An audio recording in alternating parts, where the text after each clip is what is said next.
So ఇందాక video అయితే continue ఉండి అంట్లయితే సర్దుకున్నాను. ఇంక ఈ బాటిల్స్ అన్నీ ఖాళీ అయిపోయినాయి.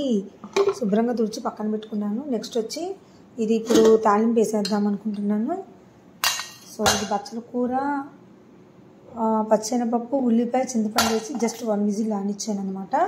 సో ఇదైతే ఆరిపోయినాయి. ఈ బాక్స్లో పోసేసుకుంటే అటు ఇటు వచ్చి ఏదో మా చిట్టుపల్లి కోసం అలా తింటుంది కదా అని.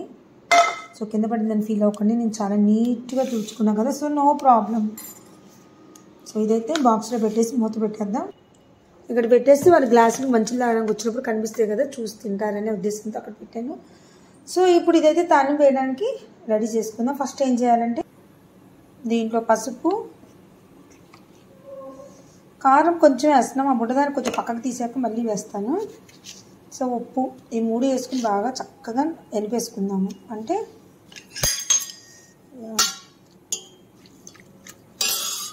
సో ఇలా పచ్చెనపప్పు వేస్తాం కదండి, కొంచెం బాగా ఆ చింతపండు అంతా ఆ గుజ్జు అందులో దిగేంత వరకు ఇట్లా వేసుకుని చక్కగా ఎల్లుల్లిపాయి, ఇంగువ తాలింపు ఎక్కువ వేస్తే ఉంటుందండి ఇది బచ్చల కూర, పులుసు కూర అనమాట. టమాటాలు వేయాలి కానీ వాళ్ళు టమాటాలు అయిపోయినాయండి, లేకపోతే టమాటాలు కూడా వేసేదాన్ని. ఇప్పుడు తాలింపు వేసేద్దాం.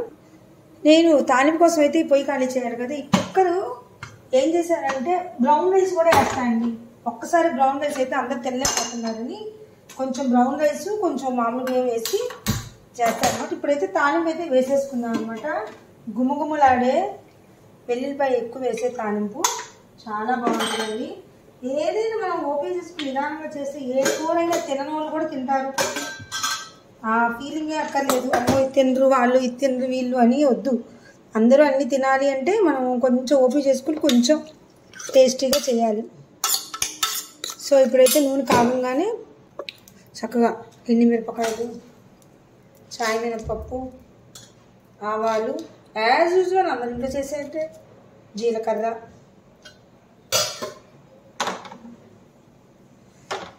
వేసి ఎల్లుల్లిపాయలు మాత్రం కొంచెం దంచి పెట్టుకున్నాను నేను. కొంచెం డైరెక్ట్గా వేయటం కంటే ఇలా వేస్తే స్మెల్ బాగా దిగుద్ది అనమాట. సో ఇలా తాలింపు,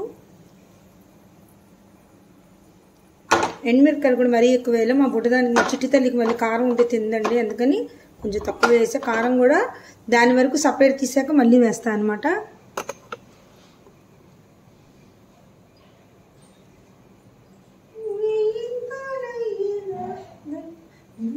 నా పక్కన ఉంటే ఇలా పాట పాడుతూ చేసామనుకోండి, పని అనేది కొంచెం టైం మర్చిపోతాం. అబ్బో ఇప్పుడు పని ఎవరు చేస్తాడు అనే ఫీలింగ్ లేకుండా ఉంటాయి మనకి. సో ఇంకో పొయ్యి అయితే ఖాళీగా ఉందండి, ఇలా చారు పెట్టేసుకుంటే అయిపోద్ది కదా మనం. అదే సో ఇప్పుడైతే వేసేస్తున్నాను ఎల్లుల్లిపాయలు. కొంచెం ఎక్కువే వేసుకుంటానండి నేను. అది చక్కగా వేయాలి అంటే సన్నసగా పెట్టబట్టి ఇంతసేపు పడుతుంది. ఇక చారు చూపించేది ఉందండి, చాలా సింపుల్. ఎప్పుడు నేను చూపిస్తూనే ఉంటాను కదా, యాజ్లో సౌండ్ వస్తుంది. ఎంత రిపేర్ చేయించినా ఈ పొయ్యిలు సౌండ్ మాత్రం ఇది వస్తూనే ఉంటాయి. కొంచెం ఆయిల్ వేస్తాను.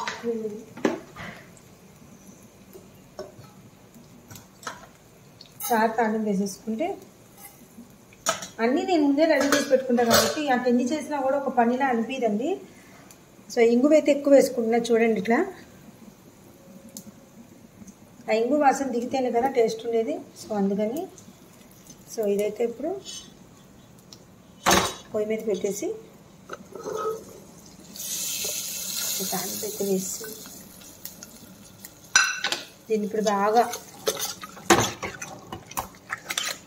ఆ ఇంగువ, ఆ ఎల్లుల్లిపాయ అందులో దిగాలి, ఎండుమిరపకాయ అన్నీ అలా ఉడకనిద్దాము చక్కగా. ఇంకో పొయ్యి మీద చారు పెట్టేసుకుంటున్నా కదా.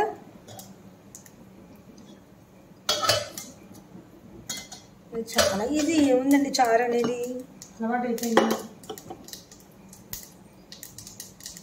చారు లేకుండానేమో ముద్ద దిగదు, అందుకని ఆ ఒక్క టమాటా దానికోసం ఉంచుకున్నా.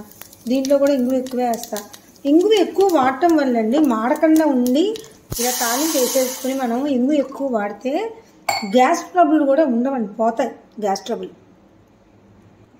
సో ఈ చారులోకి అయితే అన్నీ ముందే రెడీ చేసుకున్నాం కదా, చింతపండు, టమాటా, పచ్చిమిరపకాయ, కొత్తిమీర, వెల్లుల్లిపాయ అన్నీ పచ్చిమిరపకాయ అన్నీ చూసారా ఇలా వేసేసుకుంటా.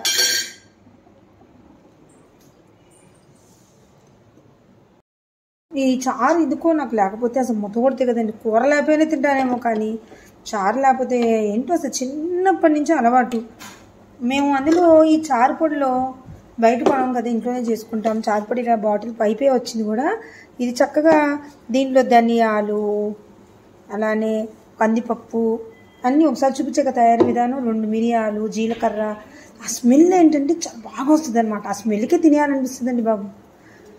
ఇదైతే ఇంకా ఉడకటం స్టార్ట్ అవ్వాలి. సమస్యగా పెట్టే కదా, ఉంచుదా ఒక్క నిమిషం. సో ఆల్రెడీ దోసకాయ బజ్జీ పచ్చడి కోసం అన్నీ అయితే వేసుకుని మిక్సీలో ఉంచి ఇది మిక్సీ వేసేసి ఒక గిన్నె తీసుకుంటే ఇక్కడ పచ్చడి పని అయిపోద్ది. పచ్చడి అయితే అయిపోయింది. దీంట్లోనే కరివేపాకు కొత్తిమీర వేసేస్తాను, ఎల్లుల్లిపాయలు అన్నీ. సో నేను తాలింపు ఒకసారి వేస్తే ఒకసారి అయినండి. అంత ఇంట్రెస్ట్గా అయితే ఈ తాలింపు వేస్తే తినరని నేను ఇట్లా ఆయిల్లో అదే మగ్గనిచ్చేటప్పుడే అన్నీ ఇలా వేసేస్తాను అనమాట. దోసకాయ బజ్జీ పచ్చడి అయితే అయిపోయిందండి. సో నెక్స్ట్ వచ్చి ఇప్పుడు ఇదైతే చక్కగా గిన్నెలో తీసేసుకుని ఇది మూత పెట్టి ఇదైతే పక్కన పెట్టేసుకుందాం. సో ఇదైతే బాగానే ఉడుకుతుంది. ఇది ముందు కొంచెం బుడ్డదానికి అయితే కారం తక్కువ వేసా కదా, తీసేద్దాం పక్కకి. బుడ్డదానికి ఒక చిన్న గిన్నెలో తీసేస్తున్నాను, మా చిట్టి తల్లి కోసం ఇది. ఇప్పుడు కారం కొంచెం వేసుకుంటాం మళ్ళీ. అసలు మొన్నటి దాకా అది ఉట్టన్నం తినేది, ఇప్పుడిప్పుడే కొంచెం కొంచెం కూరలు అలవాటు చేసుకుంటుంది స్కూల్లో పిల్లల్ని చూసి. ఇంక ఈ టైంలో మనం కూడా కారం తగ్గించకపోతే ఇంకా తినే కూర కూడా తిందని భయం అంతే.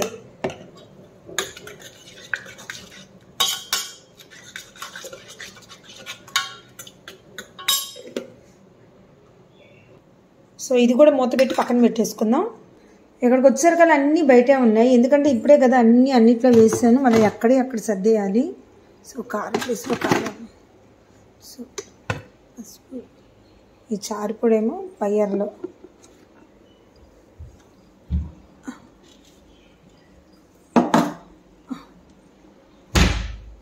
సో ఇంగు డబ్బా మళ్ళీ సర్దుకోవడమే సరిపోద్దండి. ఈ మిక్సీ జారు వెనకాల లైట్ కట్టేసాను. సో ఈ గిన్నె బయట పెట్టాను దేనికంటే ఈ కూర అవ్వగానే కూర వేసుకుందామని. అయిపోయిందండి కూర, చాలు. ఇంకా మరీ ఎక్కువ ఉడికినా బాగోదు. చూసారా పచ్చెనపప్పు అన్నీ చక్కగా ఇలా కనబడాలి. ఆకుకూర అచ్చంగా ఆకుకూర అంటే ఎక్కదు కదా, పప్పులు అలా తగ్గుతుంటే బాగుంటుంది. అలాంటి పప్పులు మెత్తగా ఉడకకూడదు, పులుసుకోరు కదా. సో ఇంత. సో ఇదైతే చిన్న గిన్నె తీసేసుకుందాం.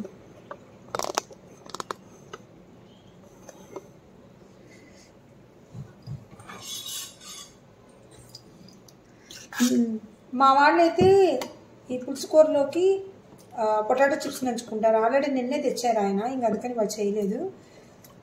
ఇప్పుడు ఎవరైనా ఆకుకూర ఇంటికి వచ్చాక అబ్జెక్షన్ పెడితే అప్పుడు ఇక వాళ్ళ పప్పు కూర ఉంటే చాలండి. ఆకుకూర పప్పు ఏదైనా బీరకాయ పప్పు, దోసకాయ పప్పు ఏదో ఒకటి అదంతలో ఉడికితే 5 నిమిషాల పని. సో ముందైతే ఇదైతే అయిపోయింది కదా. ఇదండి నా సెకండ్ ట్రిప్ పని ఇంట్లో. చూసారా వేడిగా బచ్చల కూర పులుసు కూర అయిపోయింది. ఎల్లుల్లిపాయలన్నీ బాగా కనిపిస్తున్నాయి, నాకైతే గుమగుమ వాసన వస్తుంది. సో రసం కూడా అయిపోవచ్చింది, ఇంకా 5 మినిట్స్ మసిలితే చాలు. ఇప్పుడైతే ఇంక అన్నం పోయి అయితే ముట్టిస్తాను, ఎందుకంటే ఇది బ్రౌన్ రైస్ కదా అని చెప్పి నేను ఆగాను కొంచెం ఉడకాలని. సో ఇది కూడా మూత పెట్టేసి పక్కన పెట్టేసుకుందాం. సో దీని మీద అయితే మూత కొంచెం పక్కకి మళ్ళీ వాటర్ వచ్చేస్తుంది, కొంచెం ఆవిరిపోయేంతవరకు ఇలా ఉంచి తర్వాత ఫుల్ చేసేసుకుందాం. ఓకేనా. ఇంకా మళ్ళీ అయితే పొయ్యి తుడుచుకున్నా, అసలు ఏం లేదు కానీ నా భ్రమ. ఎక్కడైనా నూనె నాకు ఇంకా అసలు వచ్చేస్తుంది కోపం. ఇది మాత్రం ఆ రిపేర్ కానీ తీసుకెళ్ళినప్పుడు ఏంటో తెలియదండి, అలా చేసాడు, అది ఏంటో పోవట్లేదు. సో ఇలా క్లీన్గా అయితే ఉంచేసుకుంటే అయిపోద్ది కదా మనం. చూసారా మంటున్నా కూడా బొక్కలో దూరి మరి ఆ హోల్లో మధ్యలోకి వెళ్ళి మరీ తుడుస్తున్నా. ఇలా క్లీన్గా ఉంచేసుకుంటే హ్యాపీగా ఉంటుంది కదా. ఇంకా అప్పుడే ఎక్కడైపోయిందండి, మిక్సీ జారు కడుక్కోవాలా, తోముకోవాలా. ఇప్పుడే మా వారు టీ పెట్టమంటే మళ్ళీ టీ పెట్టా, ఆ టీది కడుక్కోవాలా, మీద మూత కడుక్కోవాలా. ఇదిగోండి ఇది కడుక్కోవాలా, అన్నీ అమ్మాయి తేలేం కదా. ఇంకా ఎక్కడుంది పైన సర్దుకుంటే పనులు కొన్ని ఉన్నాయి. వెయిట్. ఏంటా చారులో మళ్ళీ నీళ్ళు పోస్తుంది అనుకోకండి. ఇందాక 2 సార్లు ఉప్పు వేసాను, ఉప్పు కసిమైపోయింది. సగం పైన తీసేసి మళ్ళీ కొద్దిగా చింతపండు చారుపొడి వేసి కొంచెం వాటర్ అయితే పోసి ఒకసారి ఏంటో నా ఇష్టం 100 సార్లు చెప్పుకున్నాక ఇష్టం డిస్ట్ అయింది. ఏమో మళ్ళీ కొంచెం వాటర్ పోసి ఉప్పు వేయకుండా ఇంకా చింతపండు వేసి కొంచెం మళ్ళీ తీసాను. ఏంటో ఒకసారి ఇంతే.